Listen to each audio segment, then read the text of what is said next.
The Brooks Brothers hardware store stood alone on its Main Street block. Chipped layers of whitewashed paint contrasted the darkness inside the tall, narrow windows. Faded posters advertising case knives and hand tools hung in the ground-level windows, but the only thing in the second-story windows was a thick layer of cobwebs. Tonight, however, the faint flicker of candlelight betrayed the fact that someone was upstairs. The autumn breeze carried my breath away in white puffs as I lingered across the street, gripping my mag light in shivering hands. I missed my coat, purposefully forgotten inside a few hours earlier. I took a deep breath of cold air and stepped into the street. I started working for Mr. Brooks after getting passed over for an internship with the Henderson Falls Gazette. I was interested in investigative journalism and thought the internship would be a great segue into that career. It might lead to a job covering the police beat after I graduated. At any rate, it would look great on a resume. Well, unfortunately, the editor's son got the position, and I found myself turning in an application to Henderson Falls' oldest business. I think part of the reason Mr. Brooks hired me was so that he could have a captive audience. As a senior member of our county's historical society and a frequent contributor to the local paper, his mind was a repository for obscure and trivial facts about local history, especially as it pertained to his family. He never missed an opportunity to bring up Captain Brooks, one of the earliest members of his family to settle in Henderson County, a Civil War hero and founder of the Brooks Brothers hardware store. Mr. Brooks kept a family history scrapbook with a section detailing the life, military service, and entrepreneurial pursuits of this earliest known relative. Clippings from the Historical Society's newsletter mingled with pages copied from Civil War history books and handwritten notes from Mr. Brooks himself. They painted a clear, albeit concise picture of the man's life. According to the old man, Captain Brooks settled near Henderson Falls with his family at the age of 12, just in time for the 1850 census. The 1860 census listed him as head of household with 2 children. In 1861, records of troops mustered from Henderson County showed that he had enlisted in the 34th Ohio Infantry in either April or May. Somehow, though probably through breveting, he obtained the rank of captain by the end of the war. Shortly after, he returned to his family and started the Brooks Brothers, a lumber company later expanding into building materials and general hardware. By the time the 1880s arrived, Brooks Brothers hardware store was the largest building in town, boasting 2 stories, a scale for the grist mill, and even a spur off the B&O Railroad. "And you know what else, Tommy?" Mr. Brooks would say. "The captain might have gone to the House of Representatives too if it weren't for all that trouble with them Leylands." I nodded politely the first few times that I heard about Captain Brooks. I mean, the stories were interesting, but you can only be so invested in the history of somebody else's relative. As summer came to an end and I began my junior year at Henderson Falls High, the old man moved on from talking about Captain Brooks and started telling me about the history of Brooks Brothers hardware itself. According to the Mr. Brooks, post-Civil War Ohio saw a veritable boom in industry, construction, and manufacturing, and his family's hardware store was there just in time to take advantage of it.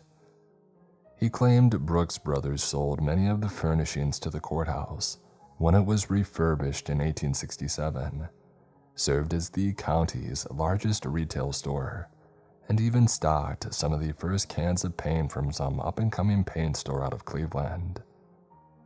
You could tell from the gleam in his eye and the excitement in his words that he still looked at Brooks Brothers as a major business concern in Henderson Falls. I humored him. In spite of the once great store's rundown appearance, shrinking nightly bank deposits, and dwindling customer base, Mr. Brooks' enthusiasm was infectious. That long summer stocking shelves, cleaning and making minor repairs familiarized me with all the quirks of the place. I knew the third bank of lights took longer to turn on because the ballasts were going bad. I could walk over these sagging hardwood floors without looking down. I even knew about the long crack creeping up the masonry, hidden behind a banner advertising a defunct brand of lead paint. The only part of the store that I hadn't ventured into was the second floor. One slow rainy day in June, while looking for something to do, I decided to sort through the pile of merchandise covering the stairs behind the counter. The clutter on the bottom steps was all overstock. 16 penny nails, drywall screws, spools of fence wire, things that made sense to keep in the store instead of the warehouse. But the higher up the stairs I looked, the older and more out of place the items seemed. Old tangles of hemp rope, wooden pulley blocks, asbestos floor tiles, and even a box of old cut nails rendered the path upstairs all but impassable. I climbed the first few steps, curious to see what else was in the heap of inventory, when Mr. Brooks shouted at me. "You, get down from there, boy." His voice shook with anger. I had no idea what had caused my mild-mannered boss to get ballistic like that. In the few seconds it took for me to clamber around the junk back downstairs, Mr. Brooks' expression softened back into that of a friendly old man. "Oh, I didn't mean to snap at you like that, Tommy, but it ain't safe up there." "I'm sorry, Mr. Brooks. I just noticed all the inventory laying around and thought it would look better if these things were cleared away." He raised a wrinkled hand, dismissing my concern. "Oh, I know you were just trying to help, but you need to stay down here. I haven't been up there since the 50s.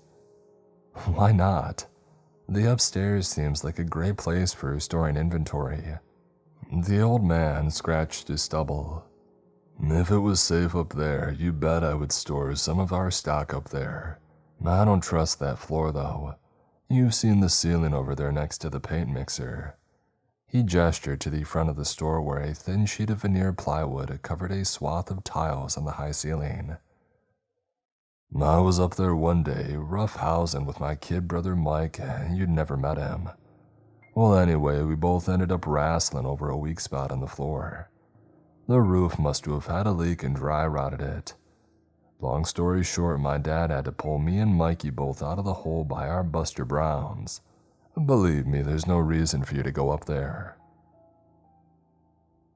My keys jangled as I turned the lock. I looked over my shoulder one last time, scanning the street for any witnesses before entering the inky darkness of the store. I tried to calm myself. I had done nothing wrong at this point. If anybody noticed me coming into the store at this hour, my cover story was plausible enough. I just stopped by to get my coat. I must have forgotten it when I was locking up. It somehow seemed less believable as I advanced over the warped wooden floorboards. Each footfall creaked. My pulse quickened as I walked along once familiar aisles. Claw hammers, spirit levels, auger bits, they were all reduced by darkness to indiscernible globby shadows. I wouldn't admit it to anyone, but the old building made me nervous at night. As the days grew shorter, my pace walking to the front door after switching off the breakers for the store lights became faster and faster. I imagined the long aisles harboring some invisible presence, just behind me until I made it to the safety of the streetlights outside. Finally, I reached the clerk's desk in the back corner. My coat hung from the back of the tall chair right where I had left it. I slipped it on, glad for the warmth. The street lamps outside provided just enough light for me to make out the shape of the stairs leading to the second story. As I gazed up the stairwell, trying to see the yellow glow that I had noticed from the street, I felt thin, cold fingers gripping the back of my neck. I spun around, ready to yell out of fear when I saw a single finger pressed against her lips. "Are you trying to get us busted?" Jess hissed through clenched teeth. Maybe you shouldn't sneak up on me like that." "What took you so long?" Jess rolled her head to one side as she leaned against the clerk's desk. Her gum popped, punctuating her sentence. "There wasn't any parking outside the movie theater. I had to park down past the coffee shop and walk the rest of the way." "Right. and then you had to stare at the building for 5 minutes. Jess scrunched up the bridge of her nose, teasing me. Jess was Mr. Brooks' granddaughter. I was busy stocking shelves one day in late July when she came into the store and wandered down the center aisle. Jess played varsity tennis and was one of Henderson Falls High's cheerleaders. I had a huge crush on her at the time, but she was always surrounded by a group of jocks and preps, and I never had the guts to approach her. I heard Mr. Brooks climb off his stool in the back of the store and walk to meet her. They exchanged some words, too quiet for me to hear.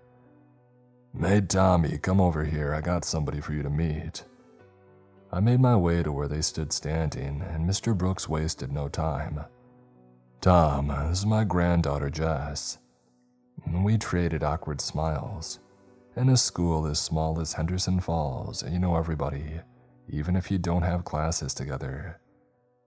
Mr. Brooks went on. "She just got back from vacation down in Florida, and we decided she ought to take part in the family business. She'll start next week. I need you to show her the ropes for me." After work, I was more than a bit excited to tell my friend Kyle about my new coworker. "Dude, you're working with Jessica Brooks, the cheerleader." "Yeah, man, I'm pretty stoked." "Yeah, that's legit, son. If her friends come into the store, you gotta tell me." "Why?" "Well, she's friends with Robin Gardner. Maybe she could probably put in a good word for me. And if I just happened to stop by at the same time." "Kyle, why the heck would a bunch of cheerleaders want to hang out in a run-down hardware store?" "Hey man, a guy can dream." It didn't take long to realize working with Jess was, not as Kyle put it, legit. A typical shift with her started with Mr. Brooks leaving the store around 3:30 and giving us a sly look over his shoulder and saying something like, "Now don't you kids have too much fun." Once he was out of sight, Jess would plop down in the desk chair behind the case and knife display. The week she started, I tried showing her how to stock shelves to fill out hand receipts for customers, basic stuff that you would expect from a hardware clerk. The most engagement that I got from her was a nod or a few unconvincing words like, "Wow, thanks for showing me," or "I'll make sure to remember that." Despite the simplicity of the job, she rarely helped restock shelves or clean up around the place. Instead, she spent most of her shift behind the desk scrolling on her phone, doing homework or passing customers off to me under the guise of ignorance. The closest thing to work she did was repricing items.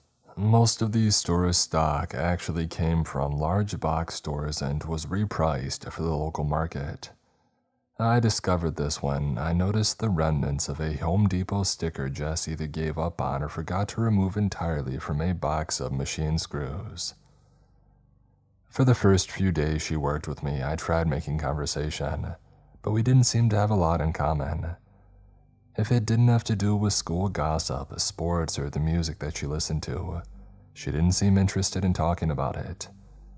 Strangely, when she lost interest in social media and had nothing else to do, I caught her flipping through the Brooks family history scrapbook and an old leather-bound book that I had never seen before.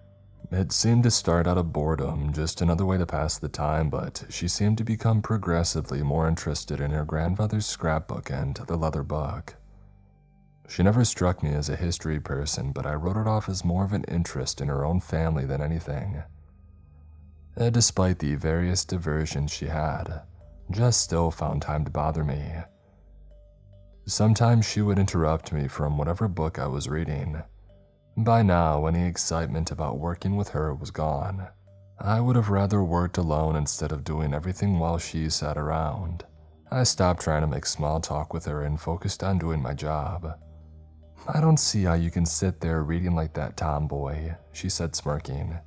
I hated when she called me that. "Why not?" I asked, not lifting my eye from the pages. "It just seems like such a boring way to spend the time." She reclined in her chair, popping bubblegum between her teeth. Another time, maybe while we were eating lunch behind the counter, she sighed loudly. "It's so unfair that I have to work tomorrow. Stacy and Molly are going shopping without me." I knew she wanted me to cover her shift. Old Man Brooks had me scheduled from open to noon. I planned on meeting my friends on a camping trip, maybe to do some hiking, kayaking, or just hanging out by the lake. I said nothing. She rolled her eyes. "What are you doing on your day off?" she asked. "It's not a day off," I said. "I have to come in from open to noon. After that, I'll probably meet up with Kyle and John at the lake." "Oh, that's just the way you people are," she smirked. "What do you mean, you people?" "Oh, you know. Country people living out of town. All you care about is being in the woods hunting and fishing, that stuff." I had never been hunting in my life and thought that fishing was boring. I decided to spare her the irony. She never showed up that afternoon and I had to close the store. I still went to the lake, but by then it was nearly dark and there wasn't much to do but sit by the fire after a long day's work. The Saturday before fall break, Mr. Brooks scheduled both of us to work on what turned out to be the busiest weekend that we had in months. From the time we opened until late afternoon, a steady stream of customers came in for various items. When the chronically late Jess finally showed up, she wasn't much of a help. Instead of helping customers herself, she referred them to me if there was something they couldn't find, or if they needed advice. I heard her say things like, "I don't know anything about plumbing, Mr. Stevens, but Tom is basically a plumbing expert." "I totally forgot how the paint mixer works, Mrs. Anders, but Tom would be happy to mix those colors for you." "Well, that truckload of mulch you ordered is right out back, Mr. Lawson. Why don't you pull around and Tomboy can help you load everything before the rain picks up? I'm sure you can both get everything onto your trailer before the downpour really starts up." I cringed. I hated it when she called me Tomboy. Sweat and rain soaked my clothes when I finally got back in the store. Jessica sat, scrolling through her phone with one hand, talking to yet another customer. Seeing me, her face lit up. "Oh, here he comes. Tom, Mrs. Sanborn is looking for her." "How about you do something for once and help her?" I snapped. "I'm going to lunch." The elderly woman's mouth hung open, shocked by my rudeness. I grabbed my coat and walked out the front door. On the drive to the McDonald's, I cursed the bad weather and Jess's laziness. In the short drive across town, my anger welled up inside me. I was pissed off that I didn't get the Gazette internship. I was pissed off that Jess got paid to sit on her butt while I did all the work around the store. I was pissed off the line in the drive-thru was moving so slow. When I finally got my food, I sped off from the drive-thru window, cursing under my breath, anticipating a screwed-up order and half-empty carton of fries. I parked a block away from the hardware store, not wanting Jess or Mrs. Sanborn to see me. I was still angry at Jess and realized what vocalizing my frustrations might lead to. I didn't want to lose my job for yelling at my boss's granddaughter. I also felt guilty about the way that I treated poor Mrs. Sanborn. She was a poor old woman looking for something just to get yelled at. I mean, she didn't deserve that. She also looked familiar, and I was sure my grandfather knew her just like he knew everybody else over 50 in Henderson Falls. It was only a matter of time until she ran into Grandpa, or worse, Mr. Brooks, and complained about the rude young man working at the hardware store. I finished my meal and sat in my car for the rest of my lunch break. My rage abated, leaving me anxious about returning to work. I decided to go into the store bearing an olive branch. I would apologize to Jess and maybe offer to cover her shift some weekend, and hopefully get through the rest of the day without incident. I noticed the lack of customers as soon as I stepped into the store. The murmur of questions from customers was replaced by the sound of the overhead heater. I found Jess hunched over in her usual spot behind the knife display. It took a moment to realize that Jess wasn't scrolling on her phone or doing homework. She was crying. "Jess?" She looked up at me through teary eyes, and for the first time I felt bad for how I had snapped at her. "I just wanted to say sorry for earlier." I stood awkwardly, waiting for her response. "Why do you hate me, Tom?" "I don't hate you, You're just a lazy coworker that I have to deal with." I regretted the words as I said them. I felt my anger coming back and I tried to keep a cool head. She sniffed and wiped her eyes with an oversized sweater sleeve. You never want to talk to me. You ignore me all day. You never even say hi to me when I clock in. I didn't know what to say. Look, Jess, I'm sorry. I didn't mean to snap at you. It's been a long day and I don't want to. Don't want to what? Lose your job? She gazed up at me through puffy red eyes. Of course not. We're both going to lose our jobs, Tom. Jess buried her head in her arms and burst into fresh sobs.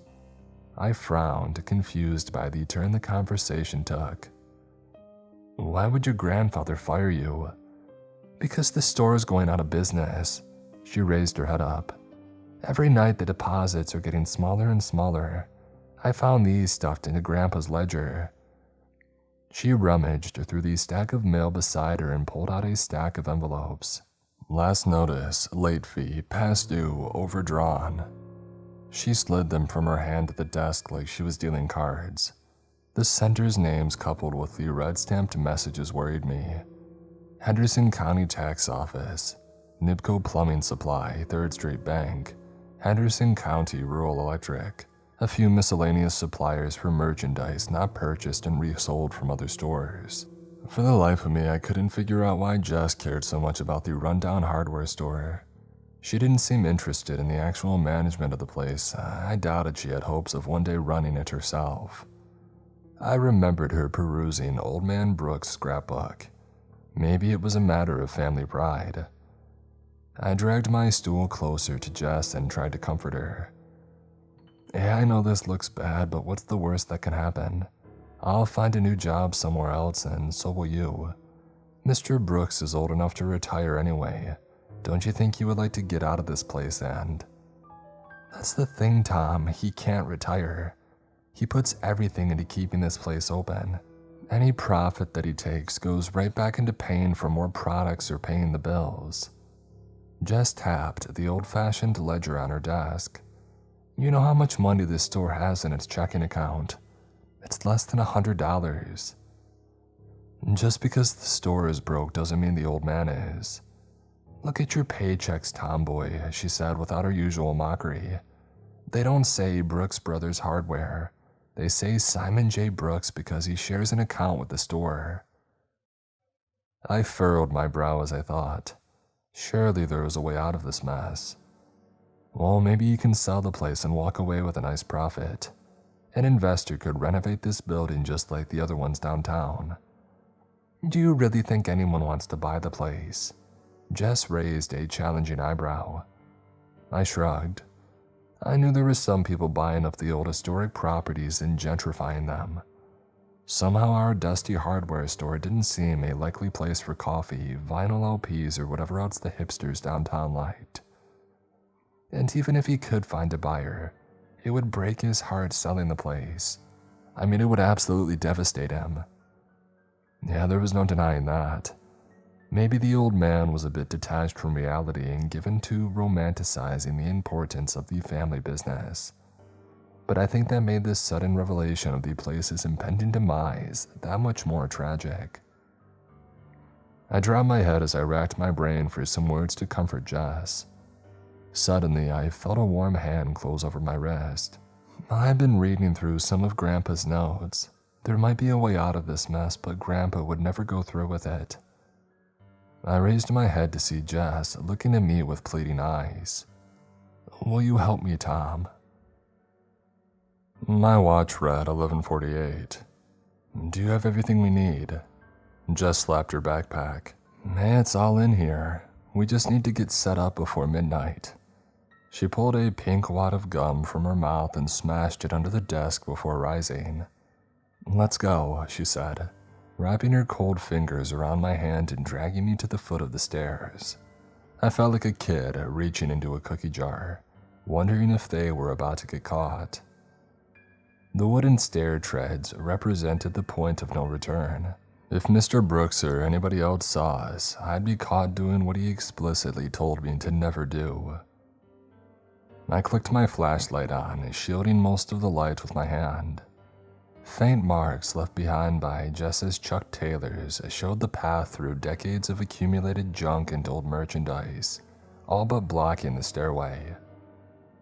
I watched Jessica's long legs retrace steps that she had apparently taken earlier. I followed her with my logging boots, trying not to disturb anything. The higher we climbed and the less cluttered the stairs, the more noticeable our footprints became in contrast to the decades of dust. Without all the junk to distract the eye, Mr. Brooks would surely notice this evidence of disturbance. The door at landing creaked on rusty hinges. Loose panes of glass rattled as it bumped the lath and plaster wall behind it. The room was exactly as Mr. Brooks described it, an overflow of outdated hardware.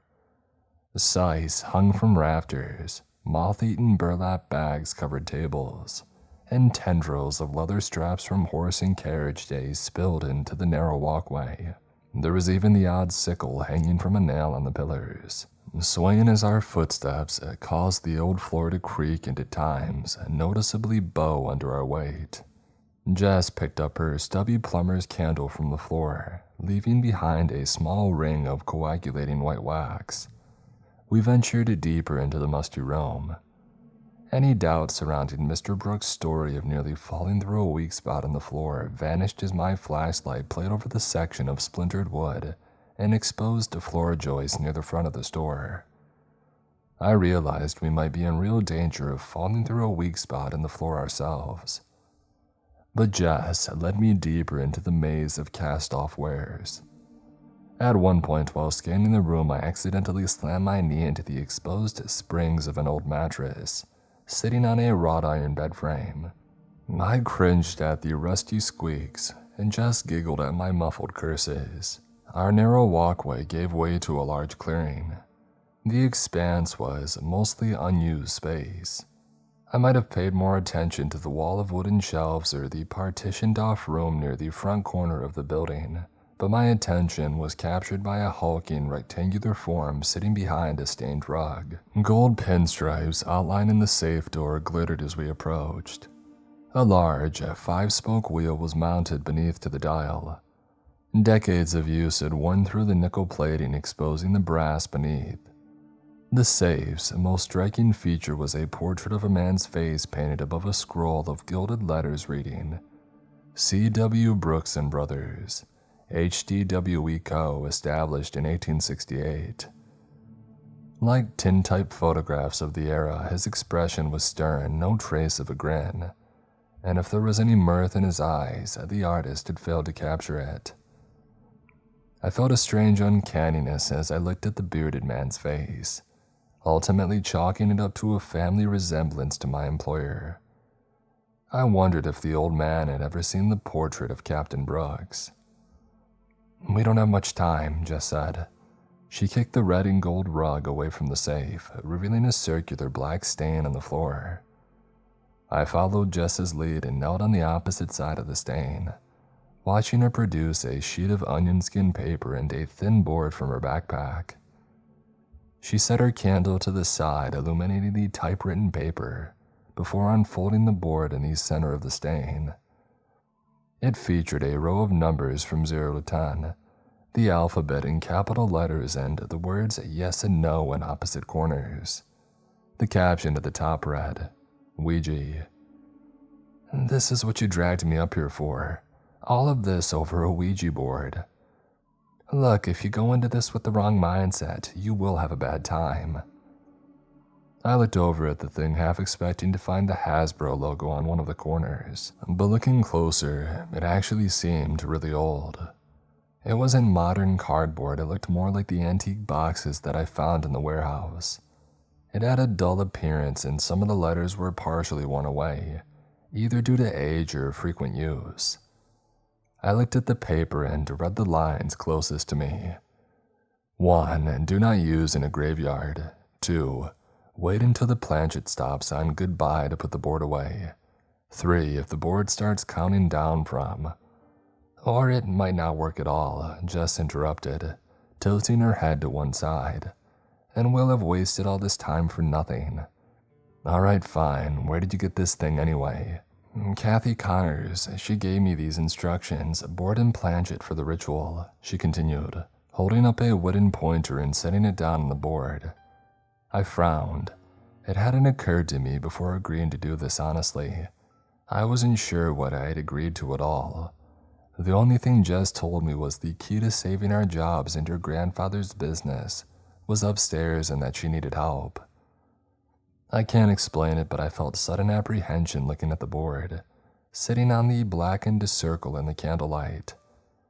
It rekindled a distant memory, maybe one of those humid summer mornings in the itchy pews of Henderson Falls First Baptist Church, and a vague recollection of my pastor going on about divination not only being a sin, but the very act putting your soul at risk of demonic possession. It was unsettling to say the least. There was also the time Kyle told me spirit boards were complete BS, after we saw one being used in a horror movie. There's a reason they always say to never play alone, he said as the B movie we pirated flickered on the projector in his basement. If you did, there'd be nobody to move that wooden thing. All that said, I felt reluctance at the thought of taking part in what basically amounted to a seance. I pushed these thoughts from my mind. If Jess really wanted to go through all this trouble just to sit cross-legged on the floor and wait for a message from beyond the ethers that wasn't coming, well, that was on her. With everything in order, Jess closed her eyes and took a deep breath before looking up at me. You ready? My guess, what are we doing exactly? Using a Ouija board. Yeah, I got that part, but why? She groaned as she looked at her Apple Watch. Look, we have 5 minutes, so I'll make this quick. Has Grandpa told you about the feud between Captain Brooks and the banker J.W. Leyland? Yeah, maybe once or twice. Jess just stared at me, expecting more. By this time, I doubted there was anything about Captain Brooks the old man hadn't told me. He said something about Leyland and the captain having a feud or something. Jess nodded. Yeah, he probably didn't mention Leyland's attempt to take over Brooks Brothers. No, he didn't. I read Captain Brooks' journal. Jess gestured to the leather book poking out of her backpack, the same one that I had seen her reading many times before.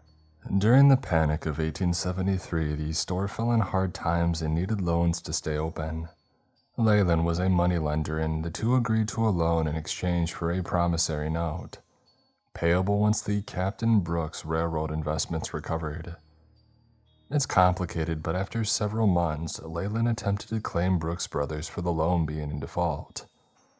The captain claimed that Leyland forged a promissory note with different terms, and even caught Leyland trying to force his way into the offices up here. There was also money missing after this visit from Leyland.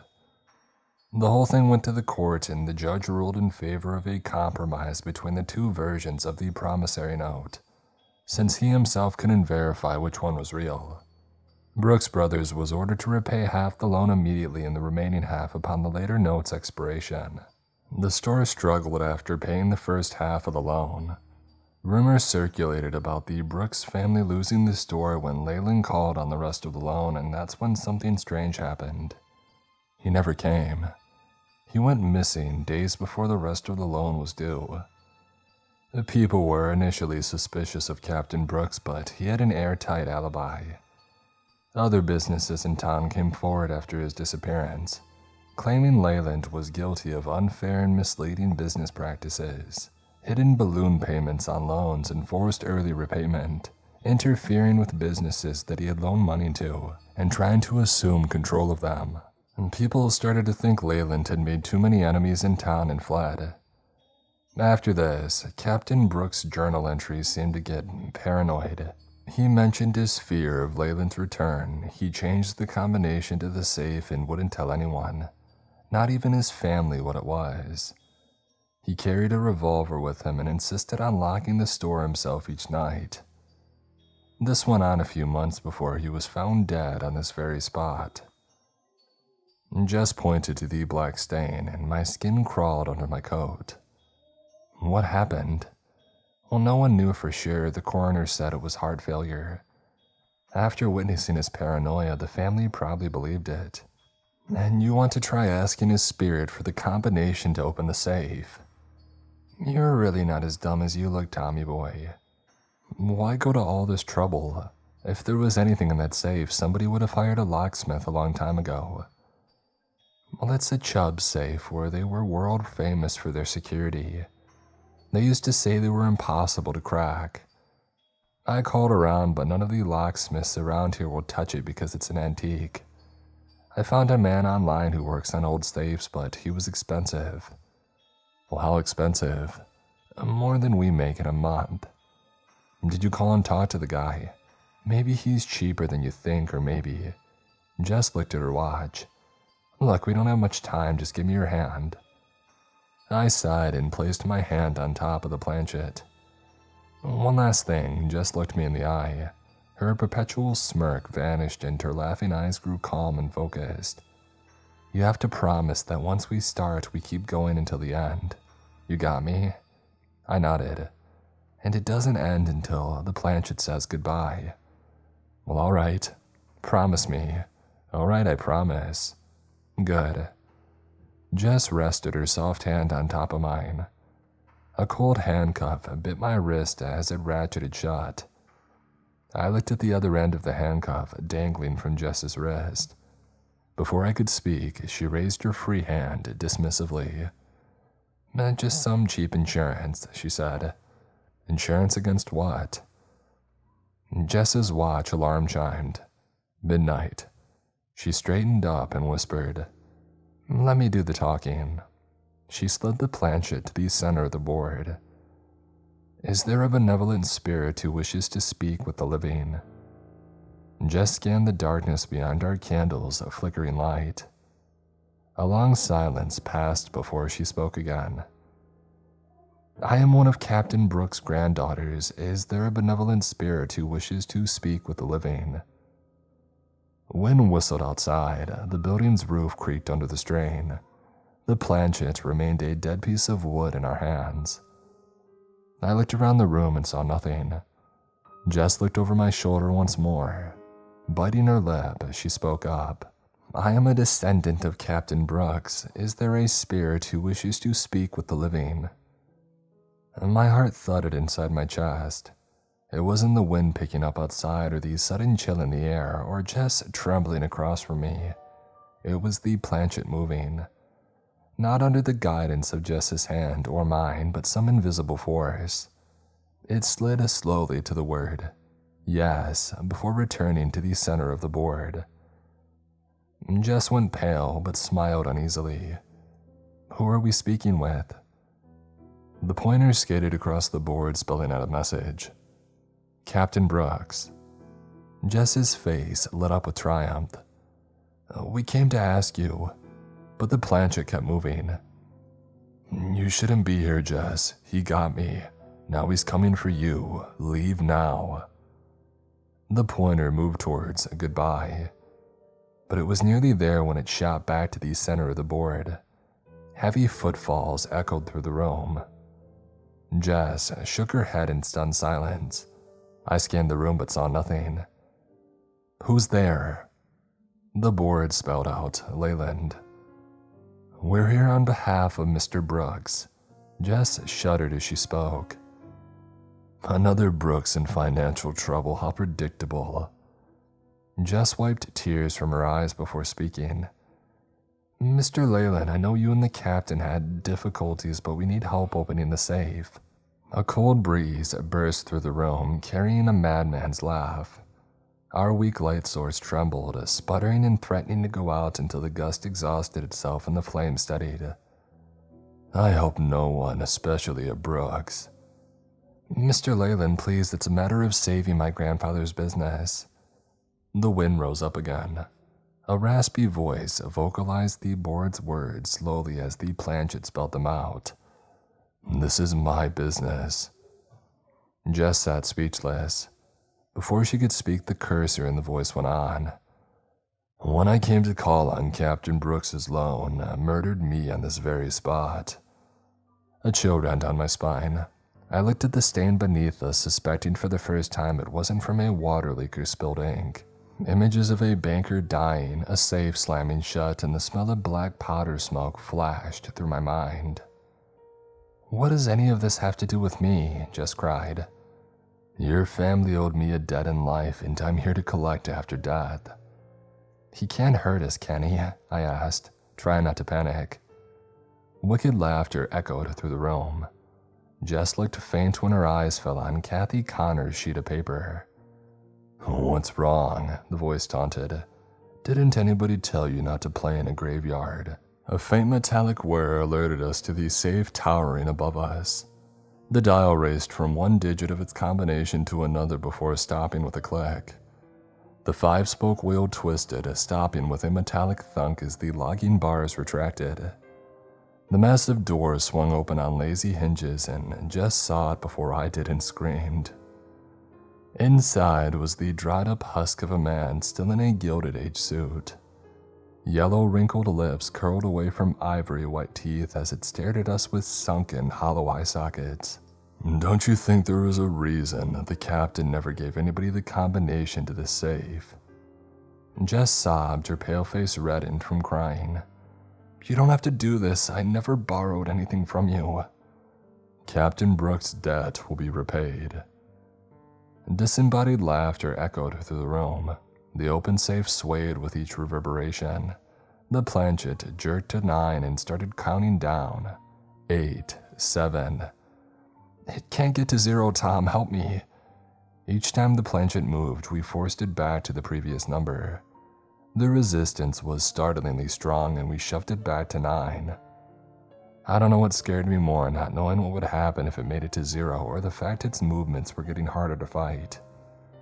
Even with both of our hands on the thing, shoving with all of our might, we were losing ground. 6, 5, 4. The safe rocked noticeably. The floor creaked under its weight. Jess looked to the sheet of paper, searching frantically for some way out of this. The pointer stopped on 4. I braced myself and pulled with all my might. It needled closer to 3, but I wasn't about to let it get there. I wasn't just fighting the planchet, I was fighting panic, a tired grip, sweaty hands. The safe shook violently next to us. I cried out in pain as the planchet ripped free from my fingers. 3, 2, 1. Before it could get to 0, Jess flipped the board upside down. "Tom, look out!" The handcuff bit into my wrist as Jess lunged from our circle of light, dragging me with her. The candle got knocked over, plunging us into darkness. A deafening crash rattled the bones of the building as the safe fell face first to the floor where Jess and I were sitting just moments before. Before we could share this moment of relief, a blackened figure rose from behind the ruins of the safe. Jess screamed as the blackened form stepped over the safe. We scrambled to our feet and ran, searching for an escape from the maze-like room. Shrill laughter echoed as the thing closed the gap between us. What little light came in from the streetlights outside illuminated the narrow path forward through decades of hoarded junk. Cardboard boxes crumpled underfoot. Things jutting over the edges of tables crashed to the floor as we bumped them. The walkway was too narrow to run side by side, and neither of us wanted to run in the back. We came to a T in the path. Neither of us knew which way to go. Everything looked different in the darkness. I turned to ask Jess which way to go and only saw the dim outline of her face before she screamed as the thing grabbed her. The handcuff cut into my wrist. I fell to the floor as it dragged us back toward the safe. My boots skidded over the floor. I kicked the piles of old inventory, clawed with my free hand at anything sticking out from under a table, and thrashed against the thing's grip. I couldn't stop it from dragging us toward the glowing red portal, now swallowing the safe and the trampled remains of the Ouija board. At the last second before we were plunged into an unknown fate, I felt one of the wrought iron legs of the bed frame. I rolled underneath it and gritted my teeth as the short handcuff chain caught. I was deafened by Leyland's chilling laugh, Jess's cries of pain in the howling red portal. The ghoul grabbed Jess's wrist with both hands and jerked violently. It shrieked and thrashed against the bed's resistance. I realized with horror the legs were beginning to slip. I kicked against the movement with my boots, racking my brain for a way out of this when I felt a familiar metallic cylinder roll into my chest. The mag light, I thought. Maybe there was another way out of this room. If we could just get free of its grip, maybe rush past it, we would figure the rest out later. But right now, this was my last hope of escape. I grabbed the flashlight and clicked it on. Light flooded the ghoul's face. Wrinkled fingers shielded sunken yellow eyes. It shrieked in pain from exposure to the bright light. In that brief moment, it lost its grip. This was our only chance. I scrambled out from under the bed and pulled Jess to her feet. We ran back down the labyrinthine path through the massive room. Wood splintered as loud footfalls thundered behind us. It was too close to risk glancing over my shoulder. Jess screamed again. Wind filled the room, howling with unabated fury. The floor shook. Scythes hanging from the rafters swung back and forth. We were near the stairs. As we reached the end of the aisle, a claw hammer flew past us within inches of our heads. We were mere feet away from the front windows. I glanced at the missing section of floorboards and knew what I had to do. "Jump!" I shouted. Jess yelled something in response. She either didn't hear me or misunderstood because she tried following the path back the way we came. I had no time to explain. I grabbed her by the waist and hurled us both through the hole. A cloud of dust and plaster erupted as we crashed through the ceiling and onto the shelves next to the paint mixer. The merchandise buckled under our weight and collapsed to the floor. We coughed out dust from our lungs. Ruptured cans of paint gurgled as they spilled out over the floor. The unmistakable smell of paint thinner and varnish attacked my nose. Before I could check my body for injury, booming footsteps echoed from the stairwell on the other side of the building. "Jess, get up, we gotta get out of here." She whimpered at my touch as I helped her to her feet, but seemed to understand the urgency of our situation. Limping, flashlight still in hand, we made our way past one aisle after another. We were almost at the front door. One more aisle stood between us and the foyer, when the wraith emerged, blocking our pathway. Jess cowered behind me and we backed away from the slowly advancing form. I pushed the flashlight button, hoping for the same blinding light to deliver us once again from the entity. But nothing happened. It let out a sinister laugh, and Jess buried her face into my arm and sobbed. The thing closed the short distance between us and reached towards us. With white-knuckled fear, I swung the flashlight as hard as I could, clubbing the display window facing the street. A spiderweb of fractures consumed the glass as it shattered into the sidewalk. I closed my eyes and jumped through the cascade of falling glass, pulling Jess along behind me. We landed on our backs on the broken shards of glass. The entity in the hardware store screeched. I opened my eyes to see it frantically clawing at us, snarling through broken teeth. For whatever reason, it never crossed the threshold of the broken window. "The Brooks family will pay." It let loose an ear-splitting howl and rammed the brick column near the window in rage. The ground shook beneath us. Loose bricks toppled from above. One of the mortar-filled cracks on the front of the building split open, and more cracks ruptured across the historic storefront, stretching wider as the wraith thrashed against the old building supports. The groan of old timbers drowned out the thing's wild screams as they gave way to the collapsing second floor. Shattered glass and ice melt sat ground against the back of my coat as we kicked away from Old Man Brooks' collapsing livelihood and into the street. Broken bricks cascaded down from above, and the wrought iron facade crumbled onto the sidewalk. The wail of the ghoul we awakened had died away, and the only sound left on Main Street was the cold autumn breeze. By some miracle, neither of us suffered any major injuries that night, apart from some bruises and matching minor lacerations from the handcuffs. It wasn't the solution that we had in mind, but things did eventually work themselves out for Old Man Brooks. The insurance policy on the building was more than enough for Mr. Brooks to retire.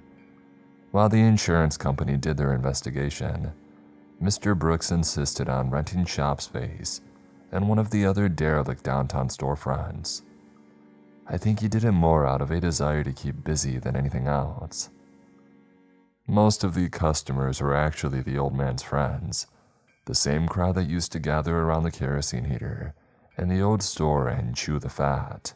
He was never busy enough to turn a profit, and his wares consisted of what remained in the corrugated steel lean-to behind the ruins of the old hardware store, although I once heard about him rushing into the north side of the store, the one side not completely collapsed, to get a 79-cent PVC pipe fitting for a customer. It also turned out that my time spent working in the rundown store listening to Mr. Brooks' history hadn't been in vain either. An essay I wrote, dramatizing the literal and figurative collapse of once great business, was impressive enough to my English teacher that I submitted it to the editor of the Henderson County Gazette. One day after class, I even got a call from Harold Walters, the editor of the Gazette, offering me an internship the following summer. I didn't keep in touch with Jess after the dust had settled. The last time I talked to her, she said something about Kathy Connors being pissed off that we lost her vintage Ouija board. We both remained within our respective circles of friends, although from then on, I didn't hang my head when I passed the group of jocks and cheerleaders in the hallway. A grass lot occupies the block where the store used to be. There are probably still those who whisper around town about insurance fraud, and the old man not being upset enough at the destruction of his business. But every once in a while, when I get stopped by the red light next to the vacant lot, I remember something far more sinister was really behind the old building's collapse.